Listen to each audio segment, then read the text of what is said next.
Hello అండి, ఏంటిది అనుకుంటున్నారా? మేమైతే స్విమ్మింగ్ పూల్ అయితే వెళ్ళిపోయాం. ఇదైతే అమరావతి వాటర్ పార్క్ అనమాట. కొత్త వలస పెందుర్తి దగ్గరలో అయితే ఉంటుంది. ఎంతమంది విజిట్ చేశారో కామెంట్ చేయండి. ఇదైతే ఎంట్రీ టికెట్స్ అయితే తీసుకున్నాక లోపలికి అయితే వెళ్ళిపోయాం. లోపలికి వెళ్ళిన తర్వాత ఇలా అయితే నేను 1 hour తీసుకున్నాం, ఎందుకంటే మా ఫోన్ చిన్నది కాదు. మేము వెళ్ళేది ఈవినింగ్ 4కి అయితే వెళ్ళాము. 4కి వెళ్తే ఇంకా ఎక్కువ డబ్బులు వేస్ట్ అయిపోతుందని 1 hour పూల్ అయితే తీసుకున్నాము. ఫుల్ ఫన్ అయితే ఉంటుంది. మీరు లాస్ట్ వరకు వీడియో అయితే స్కిప్ చేయకుండా చూసేయండి.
కనిపిస్తున్నారు కదా, వీళ్ళైతే మా అత్తయ్య అండ్ మా మామయ్య వాళ్ళ పెద్ద పాప, చిన్న పాప. నాకు మంచి పార్ట్నర్స్ వీళ్ళిద్దరు. అయితే ఎంత సపోర్ట్ ఇస్తారో తెలుసు, ఏదైనా చేయడానికైనా రేస్ కానీ. మా చిన్నగా అయితే ఇంకా ఫుల్ యాక్టివ్ ఉంటుంది ఎనీ టైం అనమాట. అండ్ పెద్దగా కూడా చాలా యాక్టివ్గా ఉంటుంది. అండ్ అత్తయ్య కూడా ఫుల్ సపోర్ట్ ఉంటుంది దేనికైనా.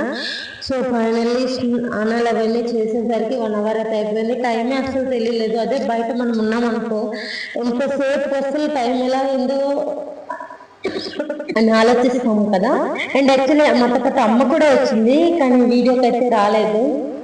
లేదు, నేను వీడియో తీసుకొని స్విమ్మింగ్ చేయను అనేసింది. ఓకే అమ్మ అని చెప్పేసి మేమైతే ఇక్కడ ఇలా ఎంజాయ్ చేస్తున్నాం. ఇలా ఎంతమందికి ఇలా ఫ్యామిలీతో వాటర్ ఫాల్స్కి లేదా వాటర్ రైడ్స్కి వెళ్ళడం ఇష్టమో కామెంట్ చేయండి. అండ్ మీకు వీడియో నచ్చిందని అనుకుంటున్నాను. నచ్చితే ఒక లైక్ అయితే ఇచ్చేయండి. Thank you for watching.